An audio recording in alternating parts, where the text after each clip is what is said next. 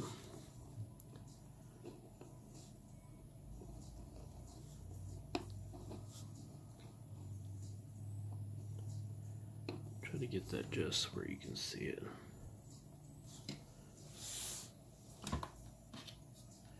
Okay. And then with putting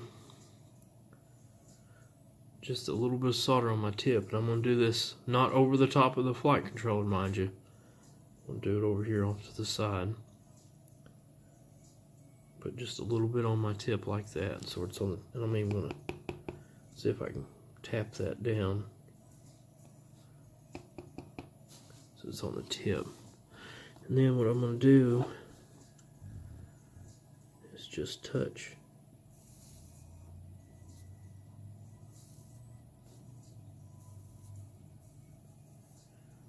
a little bit more solder, but you can see that the solder's already taken to the pads. I just need to bridge them. There we go.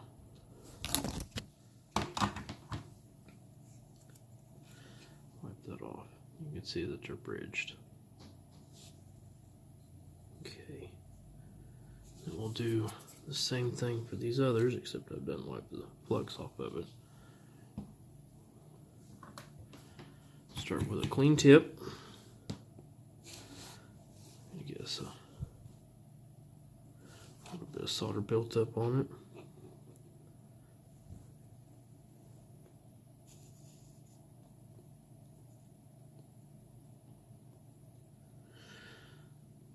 And you can see I haven't quite got that bridged, and it's kind of spiky there. So what I'm going to do is put just a little bit more flux on top of that.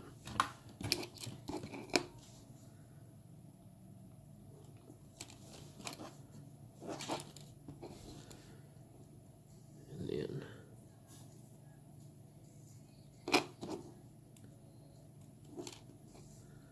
now that I got them bridged real well, or tinned real well, I should be able to just put a bead right on top of it like that. It'll come out a lot better. Now one, so inverted and inverted. Now this one over here, remember, the same thing. Should be enough flux on that. Start with clean iron. Okay.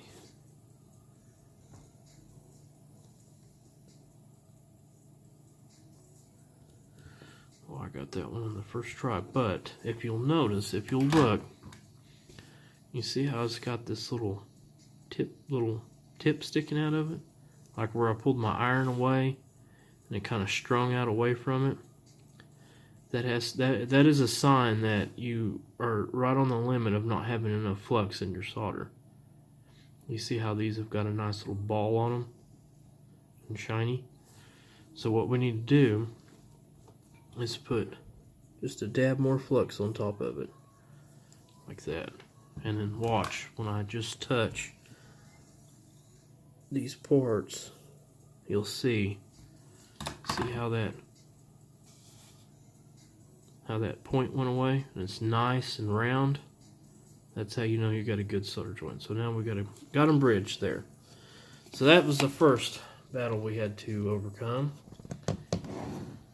Now the next thing I'm going to do is I'm going to go ahead and put these bobbins on. I'm going to show you a little trick how I do these. Something I learned a long time ago, back when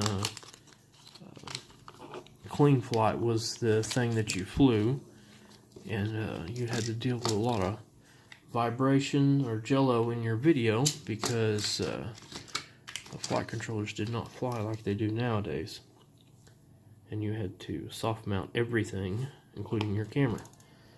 Okay, so the trick is you're going to take, and I like to use some of this cheap plastic wire, not the nice silicone wire that you get, but sometimes I get components with this plastic cheap wire, and it actually works good for what we're about to do. And the trick is that you're going to feed this wire through the hole that you want it through, and then you're going to wrap the wire around the bobbin like this. And essentially that's what you're going to end up with. And then you'll just work the bobbin around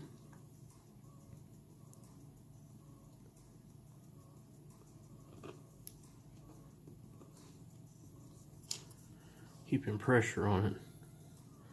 You can kind of begin to see it sucking the part of that bobbin in. And it takes a little bit of practice or a couple of tries to get it. Sometimes you'll just pull it straight out through there. But I found this to be the easiest way to getting that in there. It's just a matter of lassoing it through there basically. And this is a lot easier to do when you've got a camera in your face.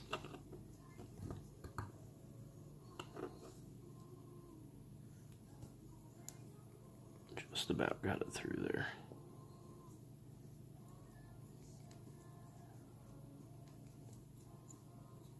There we go, just like that.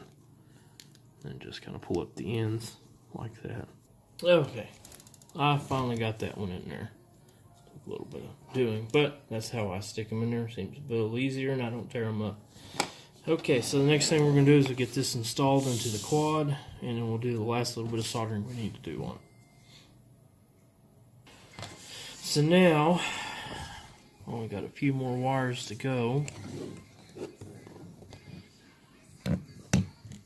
Zoom in here a little bit so we can see what we're doing. I'm going to go ahead and solder this wire coming from the copper shield to the ground down here, and I still need to tin it. I must have missed it. A little flex on it.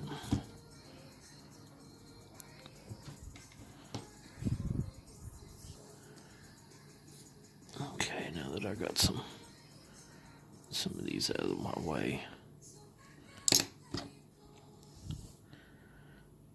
put a helping amount of solder on it.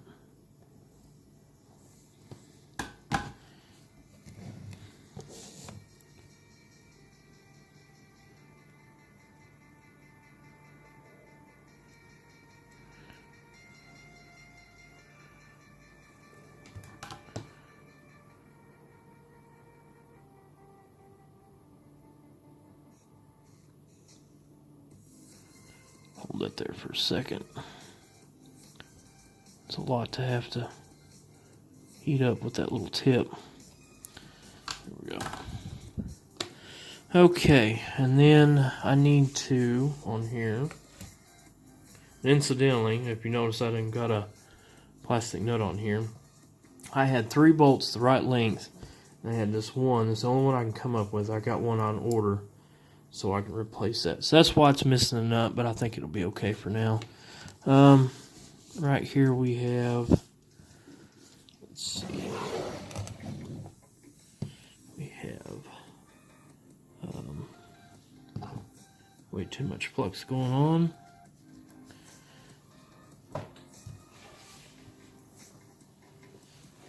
Okay, so incidentally, if you notice, all my camera pads are right here.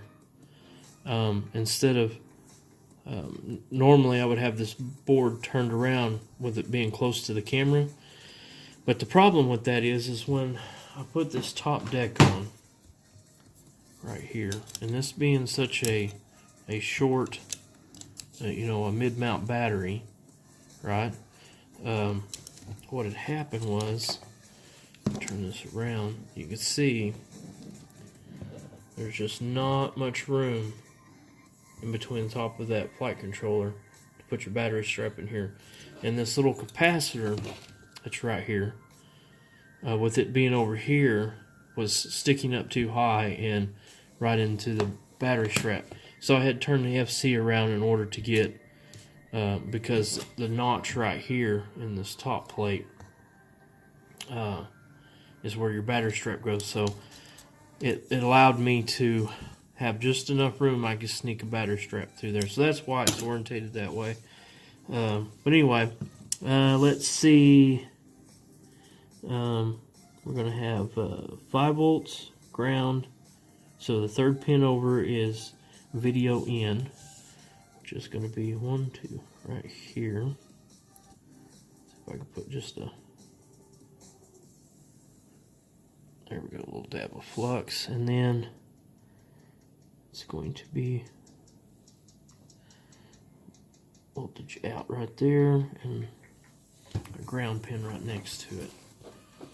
So I'm going to tin 3 pads, the voltage in,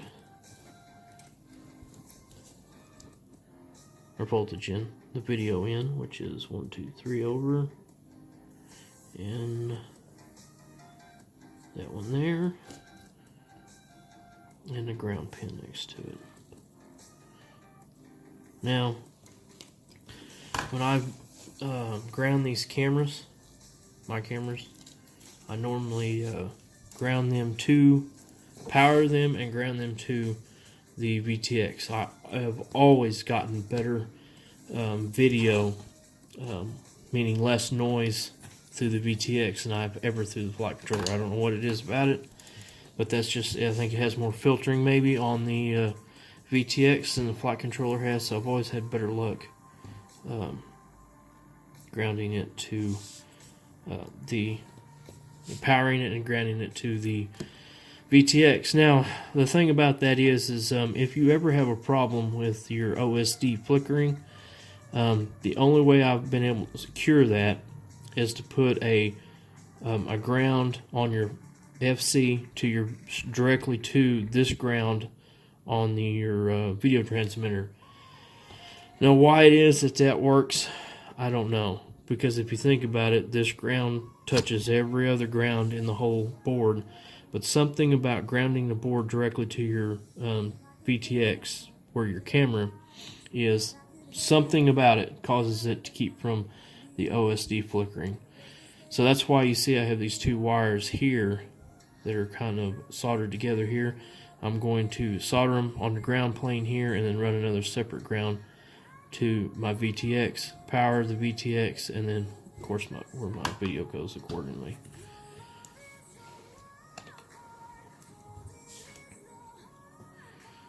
And I've got a little bit too long of a wire here, so what I'm going to do, instead of leaving it long, I'm just going to snip the end of that off, because I don't want all that extra soldered onto the board.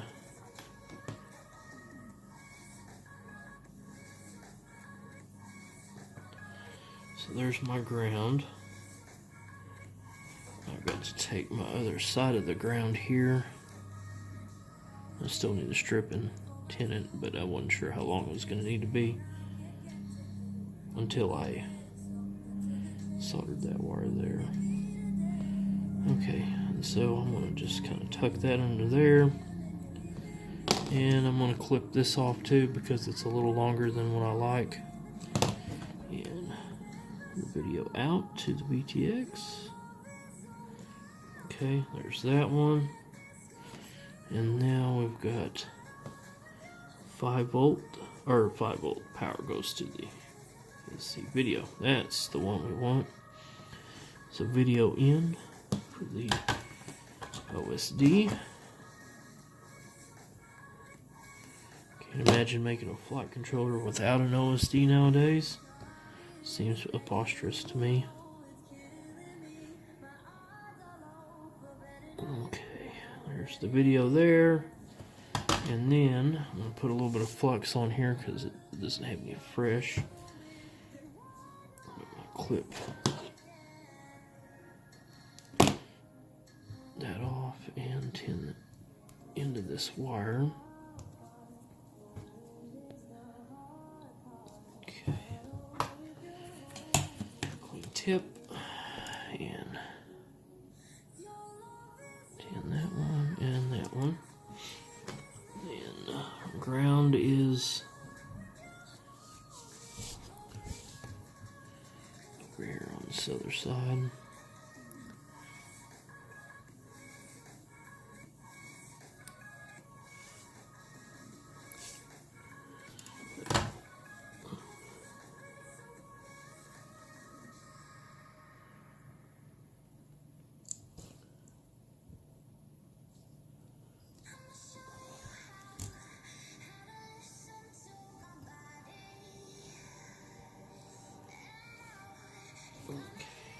resort to some other tweezers. See if I can get this in there.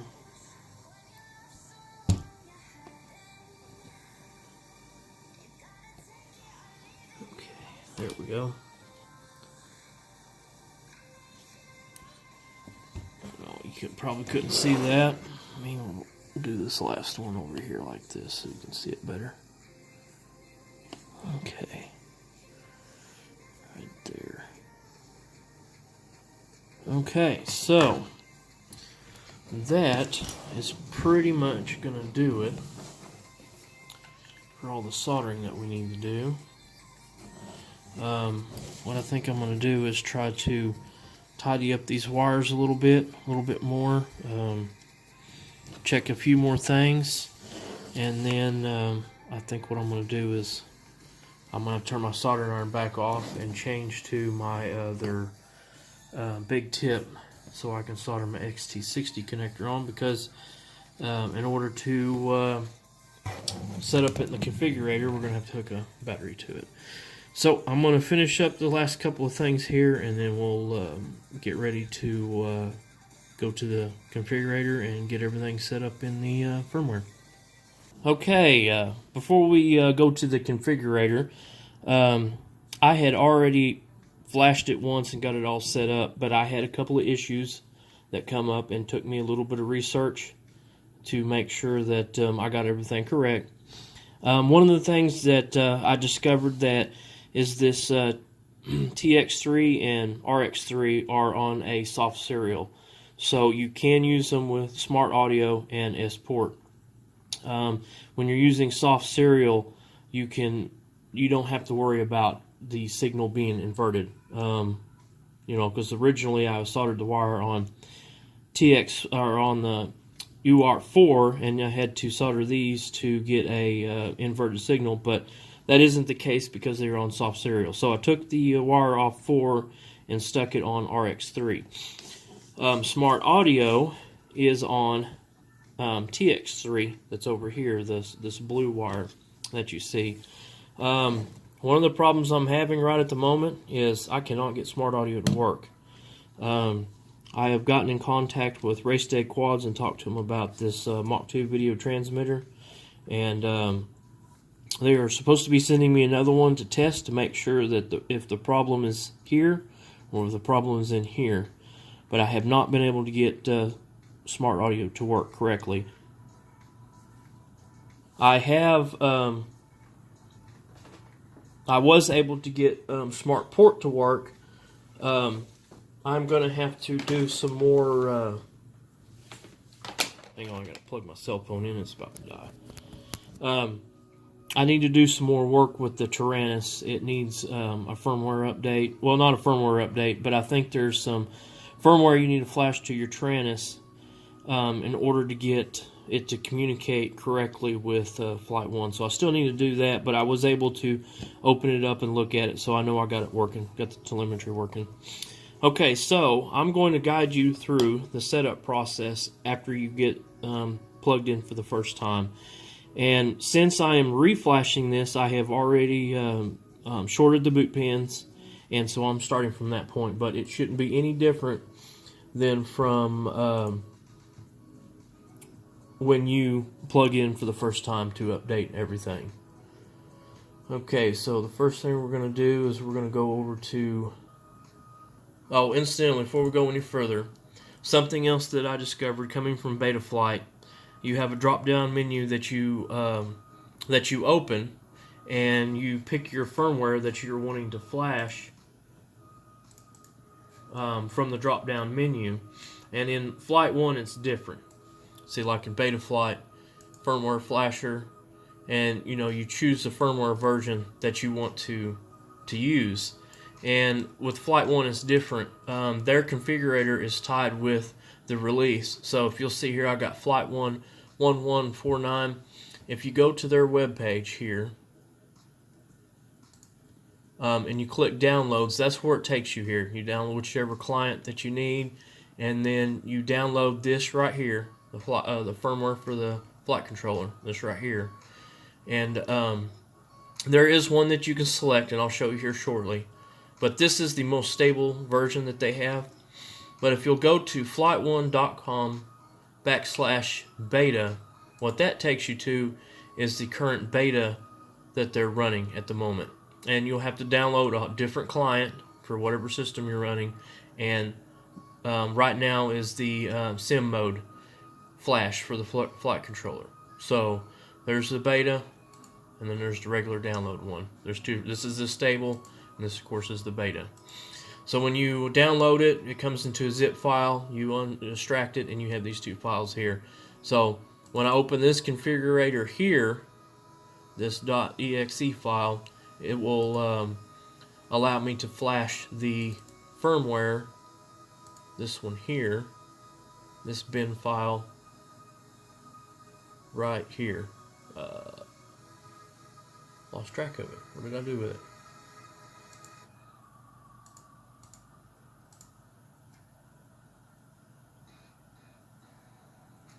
Oh, right here, right in front of me. The FL1 Revolt 1.119 bin. That is the one that I downloaded from right the beta side. This one right here, the 11910. That's the one that is there. Okay, so after you download either the beta or if this is your first time going at it, I would probably just do this one.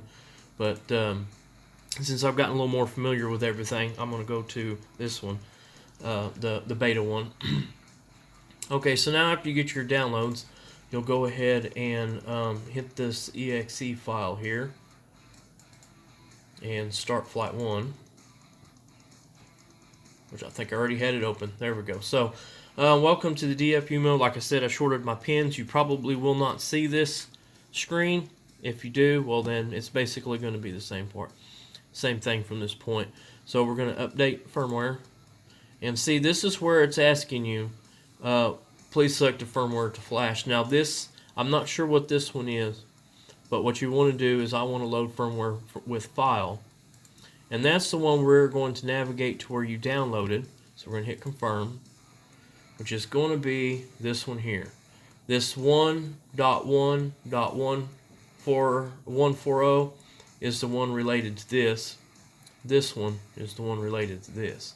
So I'm going to hit this one here, and then we'll hit open. And from this point, it will do all the flashing for you, and you don't have to do anything but sit here and wait.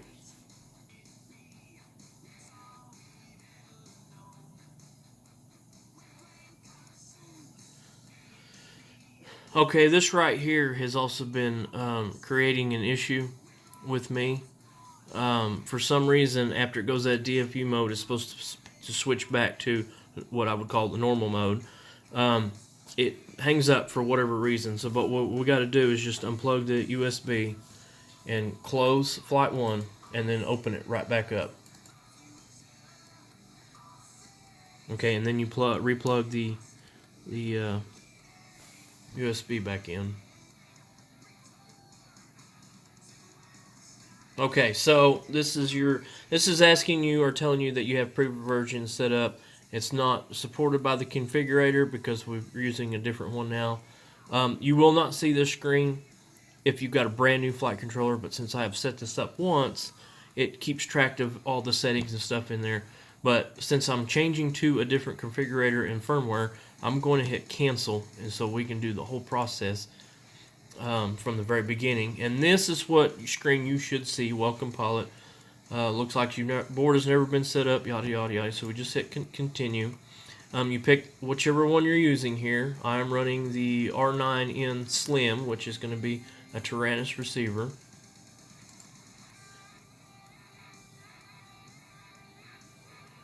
Okay, how to connect that, we don't need to worry about that, so we'll get next. I am using the racedayquads Mach 2, which is supposed to be TBS Unify Pro, or that protocol. So we're going to select this one. Actually, you know what? I'm going to try other. I have not tried that. We'll see what happens. I'm not sure what's going to happen with that because I haven't tried it. Maybe that might be a possibility to the issue that I have with the Mach 2. I don't really think so because it's supposed to be the same thing as the Unify, but we'll try that and see what happens. you pick the ESCs that you're using. I'm using the classic Bolt 2 version 2 ESC, so that's already selected. And do you want to reverse props? Yes, I do want to run reverse props on this.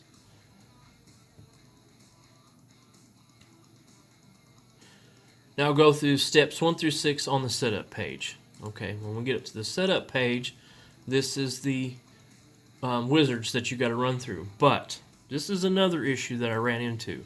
I set all this up and I was not able to get the motors to turn because right in here and here the calibration the motors or the ESC didn't calibrate correctly, and you can tell by the tones. Fixed motor direction and idle, I could never get the motors to come up. What I had to do, and what I suggest you do first thing before you go through any of these wizards, is come over here to configuration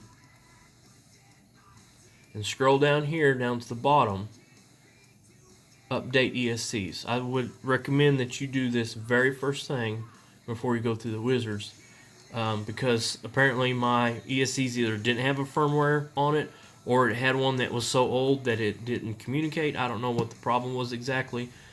And I have had other cases on Facebook that I've read that people are having problems. And this is one of the first things you need to do before continuing with the wizards. It would be nice if they added that into the wizard setup to make sure your ESCs are up to date. Maybe that's something that they will do at one point. But we'll go ahead and update the ESCs. And you need to click that I've removed the props. And you can see as my props are not connected. I'll click this and click next. Look at there. I need to connect the battery. I did not read that, did I? Okay, so got my smoke stopper here on a power supply. Let's go ahead and connect that. And I also have a fan. I 3D printed this mount to hold this 12-volt fan right here. And what I use this for is when I'm powering stuff up like this, doing testing or whatever, to keep the and I don't want to have to, put this at a lower output power just for the few minutes that I'm going to be connecting, and it's a big hassle. So what I do is I have this little fan with a little 3S LiPo battery that I plug into it to keep the VTX cool and the flight controller cool while I'm doing all of this configuring and stuff. So I apologize for the noise of this fan, but that's one of them things that I do to protect everything, or keep everything from overheating. Alright, so I've connected the battery, remove the props, and we'll click next.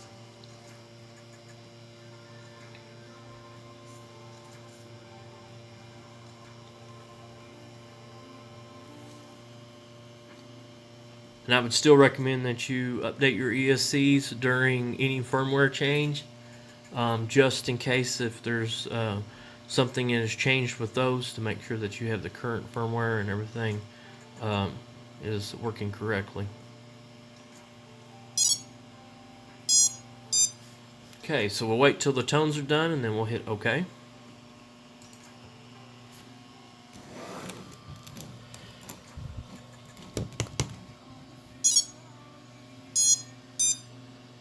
Okay, the tones are done. We'll hit OK again. Okay, so up here you'll see ESC updating success. So now we know that we have our ESCs up to date. Now we'll go back to the setup and continue on with the wizards. Okay, after we click the setup tab, we are going to start with number 1, setup flight controller, launch wizard, and I am doing freestyle, so I'm going to select that. And do you want us to help smooth the stick inputs? Sure, I'm not sure what that's going to do, but why not?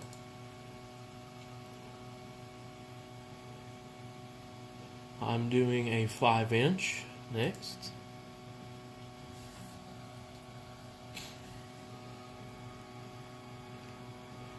This is one of the things that I really like about Flightone, is that they're different setups and different PIDs and different stuff that for different types of quads, whereas Betaflight you pretty much stuck with the defaults and that's it.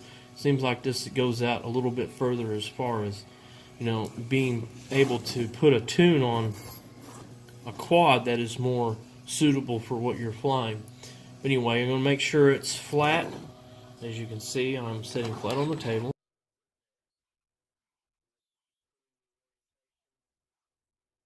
So we'll click next.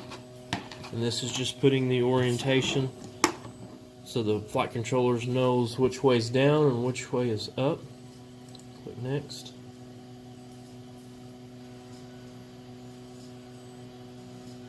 Okay, so that is completed, and we'll go on to the next step.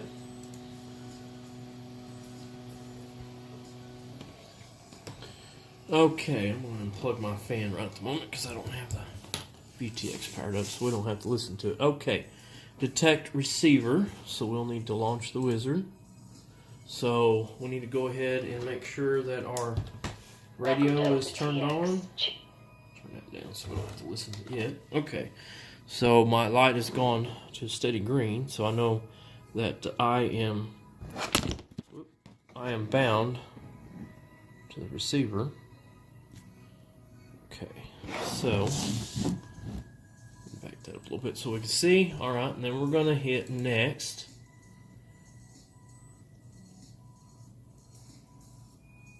And that easy, it's been automatically detected. So we're good there. Go on to the next step. Next one is radio setup. Launch the wizard. Everything's just like we had it a moment ago. Okay, so what it's saying is you need to rotate the sticks in a circle. It doesn't specify what direction or how many times. I'm just going to, it says a few times. So that's what we're going to do. A few times in both directions. I don't know if it matters, but that's what I'm doing. Okay, and then I'm going to try to center my throttle the best I can, which is about right there. Like it says in the description here. We'll hit next. Throttle to the top. Yaw to the side. Pitch up. Roll over. Okay. At this point, this is what you're going to set your disarm or your arm switch. So you're going to put your switch into the disarm position, which mine is down right here. Next, and then arm position would be that one there. And believe it or not, that easy. You've got your endpoints and everything set up, your switch set up for your arm switch. And if you can see right here, you'll see this little light turn green. So that's how you can confirm, and it even tells you what channel it is that it was mapped to. That is like the easiest thing for people that have problems with their radio hitting endpoints and stuff. This is like superb. I like it. It's a good deal. Okay, so calibrate motors. Now, don't mistake calibrate motors for putting firmware on your ESC. This is just going to set the endpoints on your electronic speed controls as far as what's full throttle and what's idle. So we're going to make sure I have removed the props and connected the battery. So I'm going to go ahead and connect my VTX cooling fan up, and I'm going to plug in my power supply here. Okay, get this radio out of my way. Ow! The fan will get you. All right. So make sure we get here to where we can see. Okay. I removed the props and connected the battery. Going to hit next. Make sure nothing's in the way of the motors, because they will be coming on. Okay, then we're going to hit OK. I'm going to, I've removed the props and disconnected the battery. Man, disconnected over here. And hit next. Okay, and then it's prompting us to plug in the battery and wait for the ESC. Now, pay attention to the sounds that you're about to hear.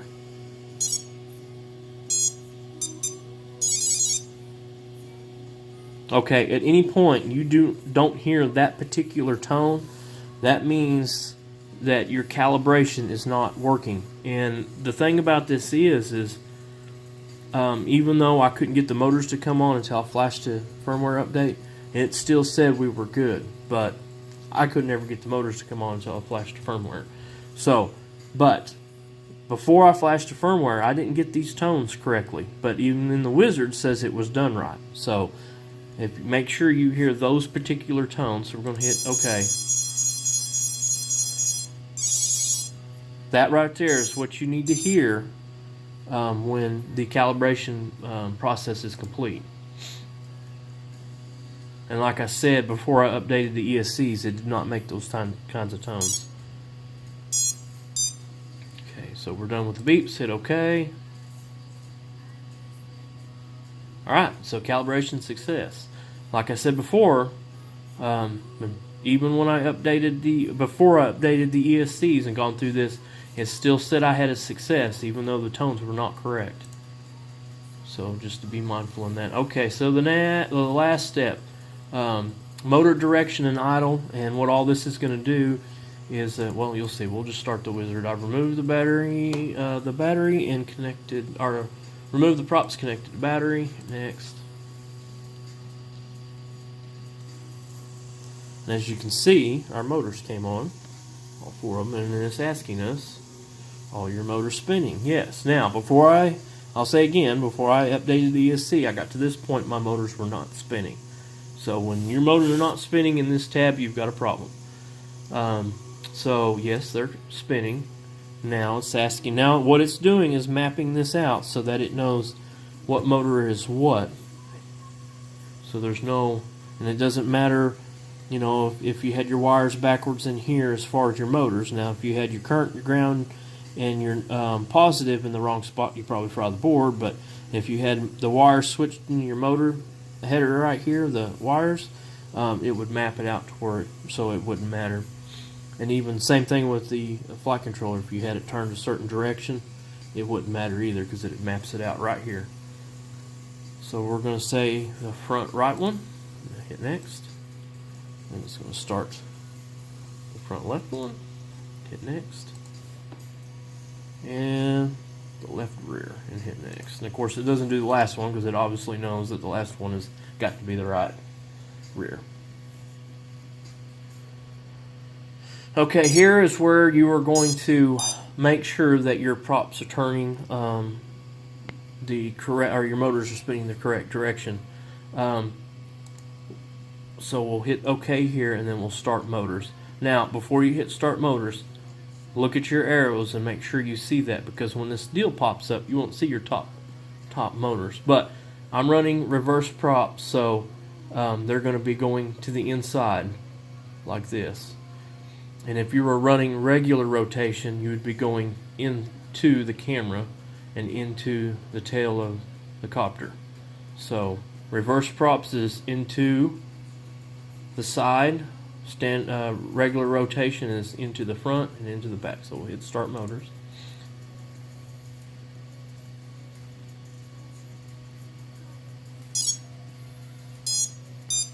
Hit OK. Okay, and like I said, all motors are spinning in the right direction.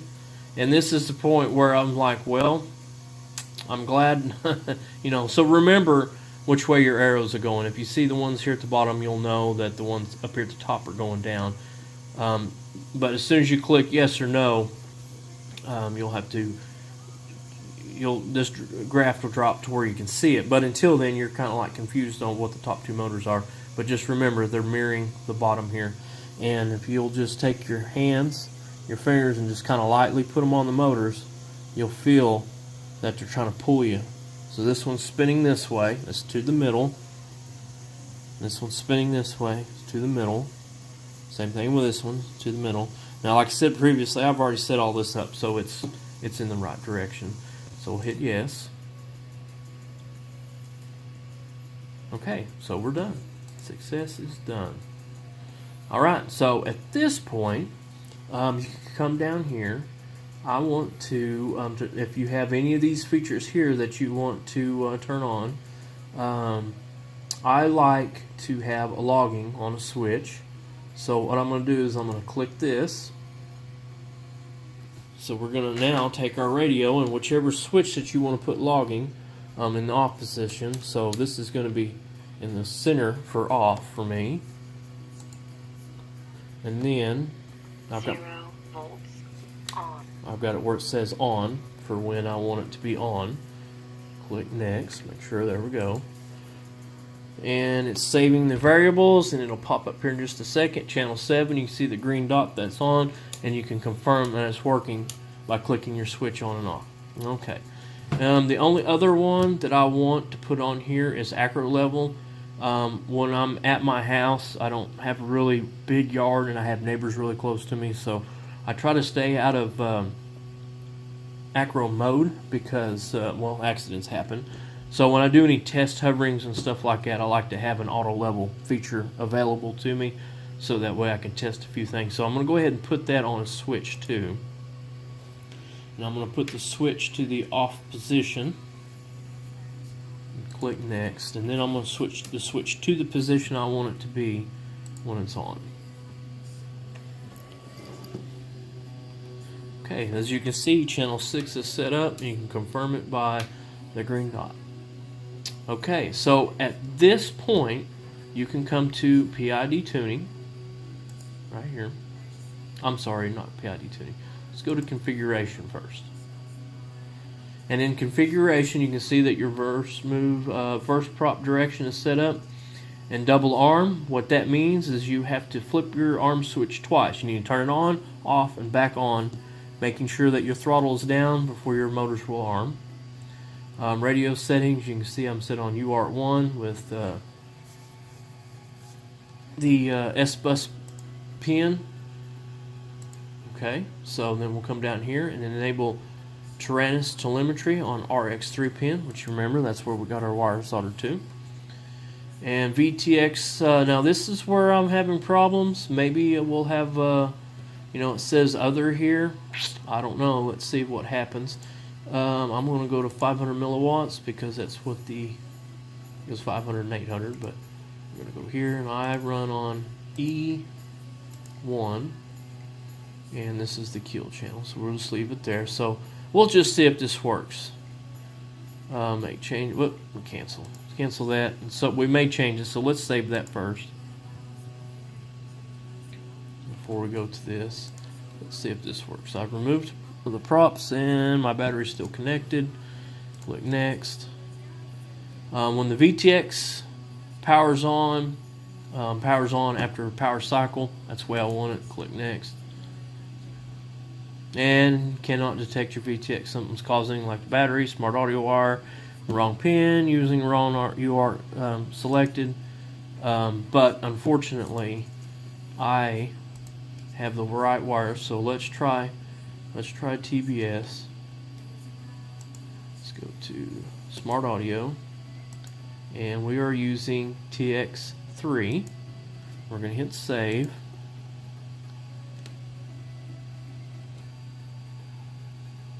Okay, real quick, we'll see if this will work. Next. Okay, same thing. So I'll come back and post a comment in the video if I ever get this working and what the actual problem was. But at this time, let's go ahead and click on the PID tab and set our filters and everything else that we're going to do. Okay, now that you hit the PID tuning tab, what we'll need to do is come up here to the top and hit expert mode.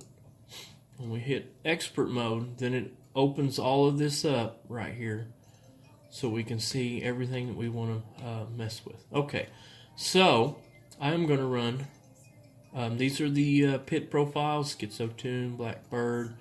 There's a high power tune, low power tune, 2.5, 7 inch. But anyway, we're going to run the default PIDs, hit use. And then we're going to, I'm going to drop this smoothing down to 30. And there's a reason for I'm doing that. Put it at 30. And here is where you set your TPA at, which I'm just going to leave that at default. And then here are ready for use filters. You can pick all of these, one of these here if you want to, or if you drop down here, you can set your filters up. And what I'm going to do is I'm going to put gyro smoothing to high. I'm going to put the stage 1 filter to predictive. Right here, predictive filter. Stage 2 filter, I'm going to turn completely off, disable. And on the defiltering stage 1, I am going to use the, let's see, I think it was this one here, and the 120 and 120, and disable the stage 2. Okay, and then these are your rates that you got: Captain Vanovers, Blackbird, all these get your rates and all this. But if you look down here, you can set your rates to whatever you like, and if you click on this button right here, and when you looky there, Betaflight rates. So if you have your rates that you Betaflight that you like, you select that and set your rates, which mine are super rate. It's not 9, it's 84. Okay, and then 0.90, 84, and then on my yaw, it's 5 and 0.1 like that. So 1100. If you look right here, roll at 1125 degrees, and yaw's at 800. I know I see a lot of people, they're running their yaw the same as your pitch. I don't know. Maybe I ought to try it, but yaw seems to be quick enough for me. But anyway, and if you want a little RC expo, so it's a little mushy in the middle there, you can come in here and put a little bit. And the cool thing about this graph is it's a little easier. I don't know why, but it's a little easier for me to read. You can see that the difference by adding the 0.1 in it. You can see that it changes the curve quite a bit by just adding a little bit of expo right in the center. But I'm going to run it without. I'm just going to put it 0, because if we put a whole bunch in, you can really see that it starts to flatten the bottom out right in here quite a bit. But that right there is what I flew on Betaflight, so that's what I'm going to fly here. Okay, and then this is your throttle curve. If you find that maybe towards the center stick that it needs a little bit more, like it feels like it's dropping down too far, you can just come in here and you can pull these, right here, and pull these curves up like that, and you can see in the graph there what it's doing. But I'm just going to leave that pretty much where it was at. I'm not going to mess with that. I would fly it, and then you can bump these up a little bit, where if you're doing a fast forward flight and you feel like you're really on the throttle too much, like more past center stick, you can come up here and tweak these just a little bit so that it stays at center stick a little bit better for you. But I'm going to leave it right there and try that first. And that's pretty much it. We're going to go hit down here and hit save.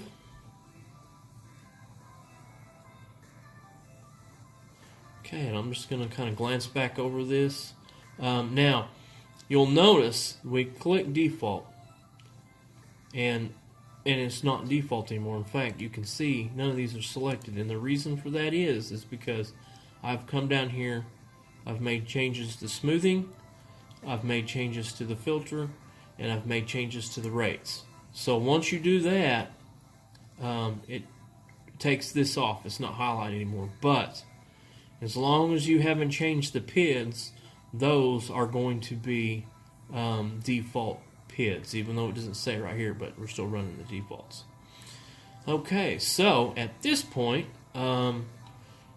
we're pretty much ready to throw some props on it, and let's go see how she flies, shall we?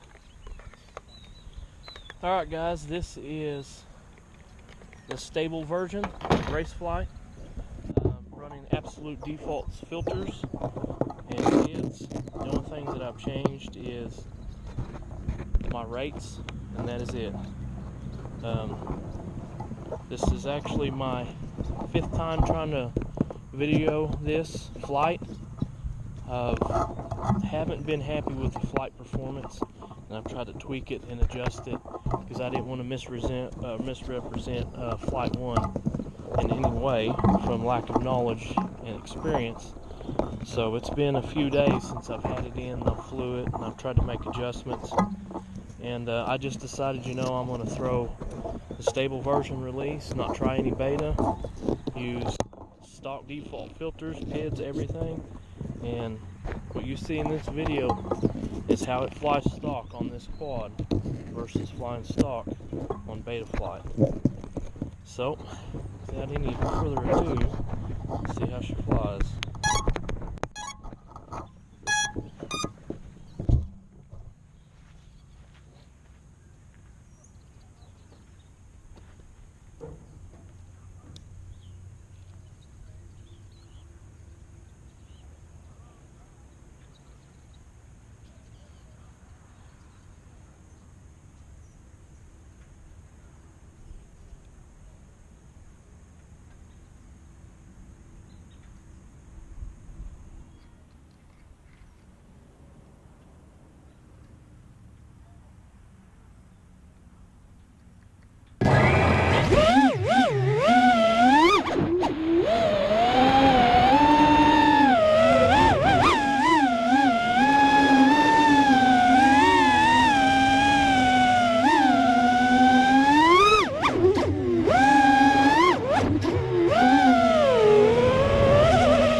Okay, well, I'm not going to fly that anymore. I mean, that speaks for itself. Amount of prop wash. Going around corners just didn't seem very stable. My motors are not hot, but they're warmer than what I'd like for them to be. They were warmer. They were cooler than what was on Betaflight, but as you've seen in my video before, or on first part of this video that I had a screw touching the winding, so that was probably causing some of the heat. But I mean that's just it. This flew better on Betaflight. Maybe your experience would be different, but like I said, I've tried different tunes, I've tried different defaults, different versions of the firmware, trying to make a video that would accurately describe the experience that I had with Betaflight, or I'm sorry, Flightone, Raceflight. And it's unfortunately not for me. I'm going to be pulling the flight controller off and sticking a JBF4 on it and tuning that, because I can do that in 2 or 3 batteries and be completely happy with it. But this has been my video on Betaflight versus Flightone. I hope you found it educational and beneficial, and if you consider going to Flightone from Betaflight, or if you are Flightone now and want to go to Betaflight, hopefully this comparison video that I created is something that will help you make your decision. Well, this is Quad Flyer X, and I'm signing out.